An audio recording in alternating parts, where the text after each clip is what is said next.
Hello, this is a fast presentation of a fast computing project for FET-OPEN, and the project is attempting to bring GPU compatibility for finite element computations, and the compatibility is going to be attempted to generate at a very fundamental level, which forces to question a lot of not so much question, but introduce new solutions to finite element modeling. So there are some fundamental issues with convention, and if we try to use the most advanced commercial software, we run into issues such as, for instance, in a case of modeling a pile foundation under a cyclic loading from waves, the hardening soil models don't really capture the full extent of properties, and even though it looks good in simulations, it doesn't really represent the reality of things. Soil can both lose and recover stiffness. It can do both, but the models either capture the recovery of stiffness, hardening soil models to some degree do that, or they capture loss of stiffness, which is liquefaction. We need models which capture both loss and recovery of stiffness in both drained and undrained modes, and that is not an option with existing software. And we know about these phenomenon from laboratory tests mainly. We have been testing small-scale foundations. We have been developing a new type of foundation for offshore wind turbines to stand on in the future. And we encounter these increases in reaction strength and changes in stiffness a lot during cyclic testing, and we have really no options of modeling it to the extent at which the observations are taking the tests. And a similar thing happens if you test a single specimen of sand. You have changes in stiffness, and the changes in stiffness, they are depending on the deformation amplitude primarily, which is the exact opposite of conventional approach of interpreting material properties. The convention uses normally stress limits and maybe a stress envelope which moves within the stress limits, and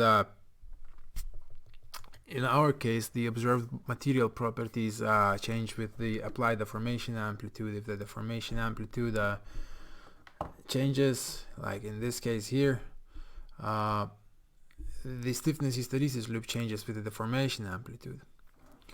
And the stiffness as a phenomenon, it has a lot of dependencies on deformation amplitude, which we have recently discovered. And if you apply constant deformation amplitude on a foundation prototype, you get these hysteresis loops which can be moved along the deformation axis. You can control the size of the stiffness hysteresis loop by controlling the applied deformation amplitude, and you can control the shape, size, and position of stiffness hysteresis loop using a deformation amplitude in a real test, in a real specimen of material, of sand specifically, and this is just more physically correct, and to avoid getting too repetitive, this is the general principle which forced me and my colleagues to look for a way to account for this physical property. We have discovered these properties of the stiffness hysteresis loop, and so we have this issue that conventional, you cannot normalize a stiffness hysteresis loop like this, having these properties. You cannot normalize it within the stress envelope on the y-axis, because they have different deformation amplitudes. But if you normalize the same hysteresis loops within a deformation amplitude, all of a sudden you have the same shape fitting in one deformation amplitude, and as the envelope increases in size, it can converge to this hysteresis loop here. As the envelope decreases in size, you can converge to the hysteresis loop here. So with one deformation envelope, we can model very complex behaviors very efficiently. And this approach has been investigated by very few researchers in finite element modeling domain in general. I only found work by Yoder, PJ Yoder, who did not have the physical evidence of the phenomenon, and he did not have the awareness of the physical phenomenon, that they behave as functions of the formation. But he analyzed the principle of modeling the deformation amplitude for the computation benefit, because if we use a deformation envelope and in combination with relaxation stresses, we don't have to use elastic strain increments. Plastic strain and elastic strain, we don't have to decompose strain into two different components. The absolute deformation, the absolute strain, is monitored, and the relaxation stress is added on top. So we just accumulate internal forces to collect for the elastic spring length directly, without converting the predictor error into plastic increments. We just add the internal forces as relaxation stress directly, and so we get the same effect but using fewer steps. And that was the primary reason for researching this type of models before the observations of physical properties. And this type of approach is extremely robust. It allows to model dynamic response, like PY curves on a pile. In this dynamic simulation, the stiffness matrix was inversed only once.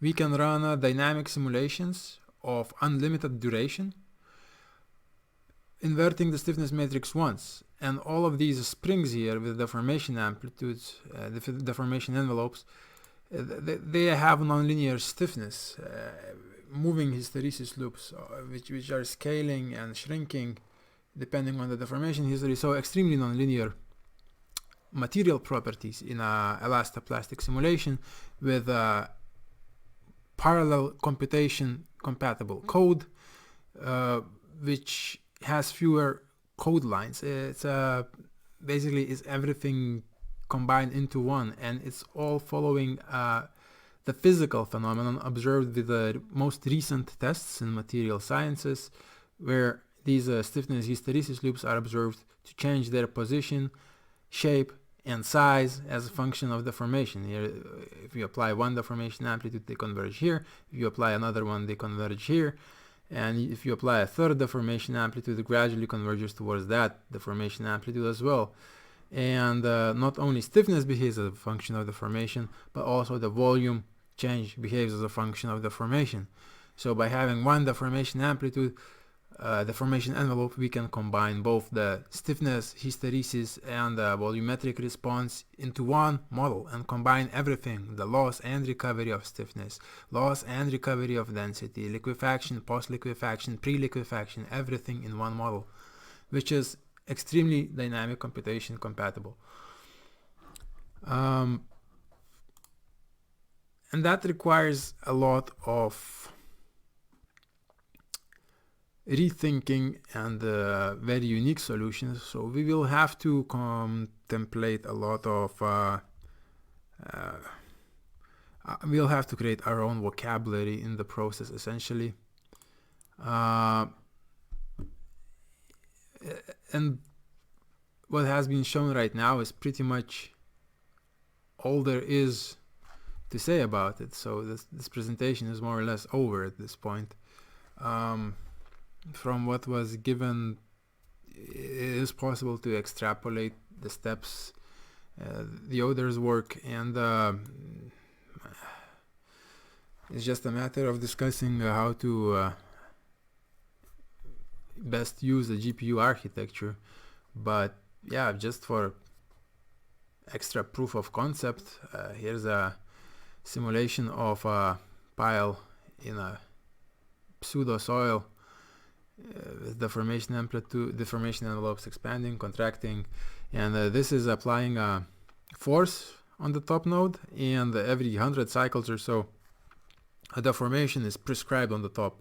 So in this simulation, the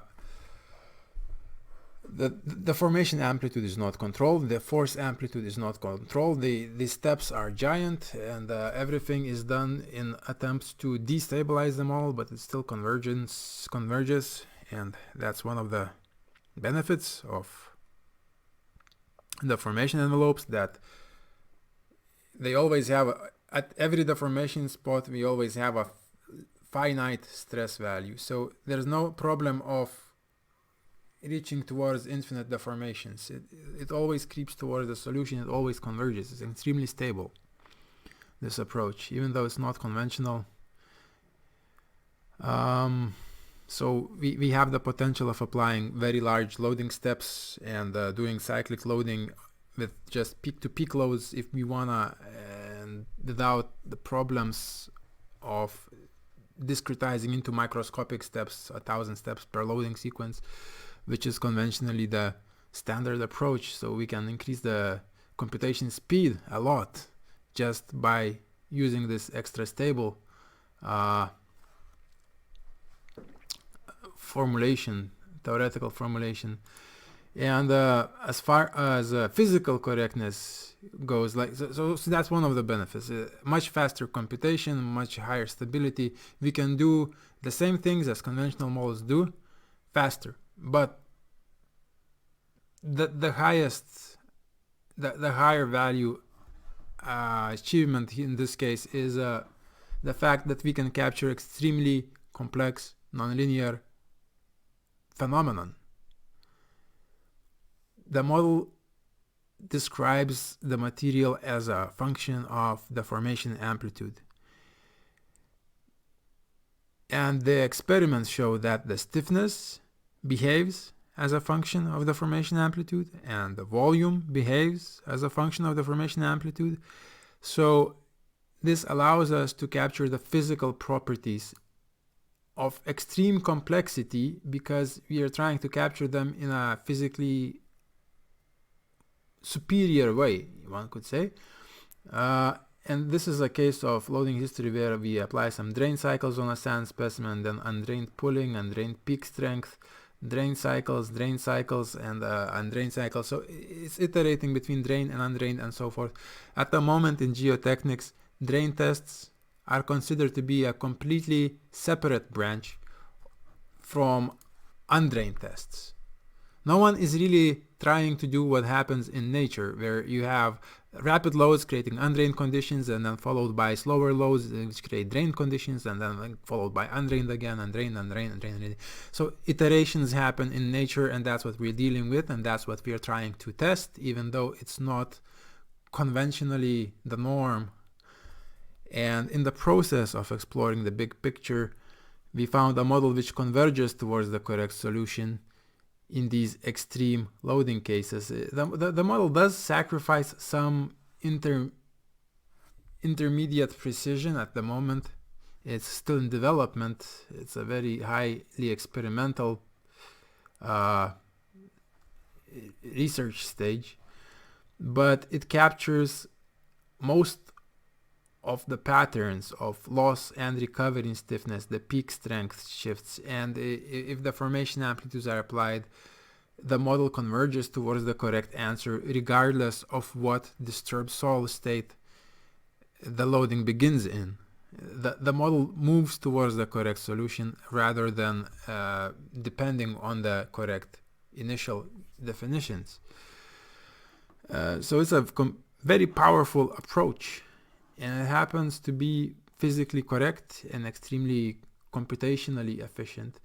If you look at one of the problems with GPUs though is that it takes time to load the data and to run the data, but early results show that when we increase deformation envelopes are always slightly faster than stress envelopes. Just because just because there is one solution step less to do. The stress error, the predictor stress and the physical model prediction stress, the difference between the predictor stress and the physical stress is not converted into a plastic strain. It's used directly to change the length of the elastic spring. So we don't need to convert it to elastic and plastic strains, and then the plastic strains convert to the forces, which we just do it directly. So if we compute the problem with GPU, the epsilon envelope is computed a little faster, and in a CPU also the epsilon envelope is computed a little faster. But the remarkable thing happens when we start working with large matrices, because one of the problems is that finite element simulations depend on sparse matrices. So, but if we start comparing the computation times, GPUs still outperform CPU even in sparse matrix computation if the matrix is large enough. So this is a computation of bar element sparse matrices, and yeah, so inversion was made without, and then the inverted matrix was saved in a sparse format in both cases, and we still got a 20-time increase in computation speed when computing a very large matrix. So epsilon envelope with a GPU is computed faster than epsilon envelope with a CPU, and yeah, and even faster than sigma y envelopes, epsilon y envelopes. So yeah, anyway, GPU wins at large matrix sizes, CPU wins at small matrix sizes. And yeah, so that's making a statement. We are trying to start a new branch of models. We are trying to start a new branch of simulation types. The approach is based on the fact that we observed these material properties in laboratory testing, so it's heavily empirical evidence based rather than a theory. We found ways to control the stiffness of materials. We found ways to control the strength of materials. We found ways to interact with the properties in real life testing, in real life observations, before we started to look for a way to model these things, and then it just by coincidence happened to be compatible with GPUs, and we are trying to put this thing on a supercomputer now. And yeah, so this approach will be very different from convention in the sense that we will try to do everything in GPU compatible way. We will try to take the degrees of freedom and find a matrix which in one multiplication extracts all the stress and strain values in Gauss points. Then these can be taken into a second layer of simulations, say water pore pressure gradient, and that would be a second layer of FEM, again fully GPU compatible, to get the gradient distributed, allowing to update the volumetric change due to water drainage in a time step, and then that can be fed back into the Gauss point values of strains and stresses, and from that we can get the reaction stresses and check the values with the physical predictions, so plastic increments, and then multiply on a matrix again to convert stresses and Gauss points into the degrees of freedom, and the degrees of freedom, then through a PID controller, which is compatible with the GPU again.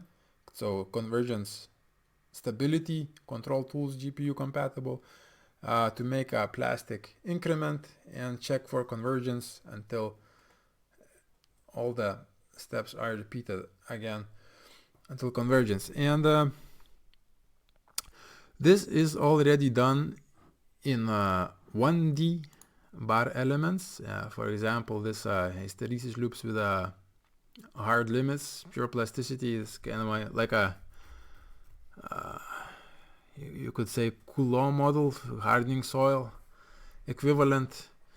And these are dynamic simulations, the full equation of motion, mass, viscosity, and stiffness, and on top of that, plastic deformations, and the waves are traveling through this pseudo material, but just demonstrating that it is possible to have waves traveling through plastic material. And another case here with the exponential power of 3 stiffness curve, which means small amplitude waves have low stiffness, high amplitude waves have high stiffness. High stiffness means faster propagation, so a small wave travels slower than a large wave. And here is a square wave, and if we apply a large wave, it hits and overtakes and leaves some noise behind.